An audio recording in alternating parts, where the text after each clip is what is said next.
Hello, everyone, and welcome back to The Explainer. Today, we are breaking down a highly structured, wonderfully effective B1 English lesson from a really fascinating source material. If you're a focused learner looking to bridge that incredibly frustrating gap between just understanding English and actually speaking it fluently, well, you're in the exact right place. We're going to deconstruct a very practical, multi-step methodology designed specifically to elevate your spoken English. By looking at the specific techniques the source uses, we'll uncover exactly how to transition from passive listening to active conversational fluency.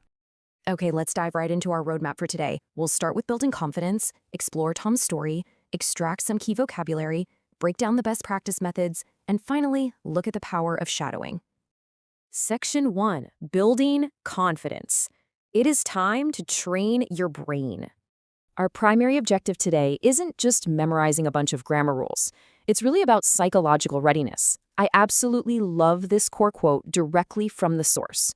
Train your brain to think and speak in English. This hits the nail on the head regarding that huge roadblock we all face, overthinking. You know the feeling. The goal of today's methodology is to literally bypass that clunky internal translation process. You don't want to think in your native language first. You want to train your brain to just operate natively in English. Moving right along to Section 2, Tom's inspiring volunteering story. To really teach this method, our source material grounds the entire lesson in a simple, heartwarming narrative because, hey, context is everything, right? So here's the timeline. Point 1. Our main character, Tom, meets a boy in his neighborhood who desperately wants to learn English but simply cannot afford the classes. Point 2. Tom decides to step up. He actually starts giving free English lessons twice a week. And point 3, the ultimate payoff. Just last week, one of these children confidently spoke English in front of his entire class for the very first time. It's a fantastic little story, but more importantly, it is packed with practical language. All right, Section 3, key B1 level vocabulary. Now, what's really interesting about this slide is how the source pulls highly actionable phrases straight out of Tom's story. Let's take the phrase make a difference. The definition is simply to help improve a situation or have a positive effect on someone or something. In the story itself, Tom wanted to make a difference in the kids' lives, but the source brilliantly expands on this, giving us extra context that things like good teachers can make a difference, or even recycling makes a difference for the environment. It's just such an essential, versatile phrase to have in your back pocket. Next up, we have must have. We use this to say we're almost completely sure something happened in the past. When Tom tells his friend about the young boy speaking in front of the class, the friend responds, "He must have felt very proud." See, you were deducing a past feeling based on current evidence. The source gives a couple of other great examples too. Like, if Sarah got 100% on her test, she must have studied very hard. Or if the roads are wet, it must have rained earlier. Makes perfect sense, right? And our third key vocabulary word is grow, which means to become bigger, stronger, better, or just develop over time. Tom mentions that seeing the child's confidence grow really makes him happy. And just like that child's confidence, the source gently reminds us that children grow very quickly. But crucially, for you watching this right now, your English skills will grow when you practice every single day. Which brings us to Section 4, active speaking practice methods. So we have the vocabulary and we have the story. Now we're shifting gears from passively learning words to actively speaking them out loud.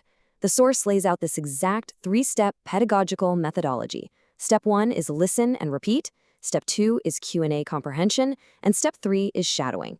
This is exactly how you move from a passive listener to an active, confident participant. Let's break these down one by one. Looking at the listen and repeat phase, the source sets up some very specific rules. You listen to the sentence twice, first slowly, then at normal speed. Then you repeat it out loud. The main goal here is to actively copy the pronunciation, the rhythm, and the intonation of the speaker. And the source makes a really crucial point here. Do not worry about being perfect. Perfection is literally the enemy of progress. Just speak clearly and with confidence. The more you repeat it, the more natural your English is going to sound. Then we move into the Q&A comprehension phase. And the source does something pretty fantastic here. It challenges you by asking a direct question about the story, like, did Tom start giving Japanese lessons? It tells you to actually answer this question out loud before hearing the correct response. And this brilliantly illustrates the sheer power of active recall by forcing you to instantly process that question and verbally formulate the correct answer. No, he didn't start giving Japanese lessons. He started giving free English lessons. You are building rapid reaction times in your brain. This rapid out-loud Q&A method is honestly the absolute fastest way to build real-time fluency, simply because it perfectly simulates an actual unscripted conversation. Finally, we reach section 5, the power of shadowing.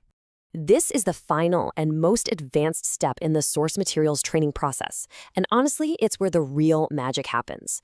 Shadowing means you repeat each line directly after the speaker, almost like you're talking right over them. You copy their rhythm, their intonation, and their pronunciation immediately.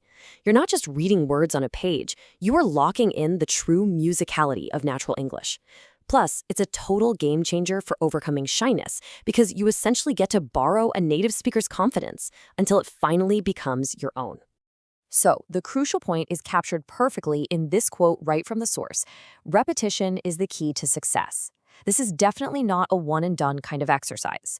The overarching philosophy here is that repeating these 3 steps, listening, Q&A, and shadowing, day after day after day, is exactly how you master a language. The more you repeat, the more fluent you become.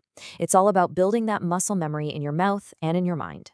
Which leaves us with this final thought. In Tom's story, we saw firsthand that even incredibly small efforts can make a massive difference, like Tom just offering a little bit of his time twice a week. So I want to leave you with this question to ponder today. What small effort will you repeat today to grow your English fluency? Are you going to shadow a sentence? Will you answer a question out loud?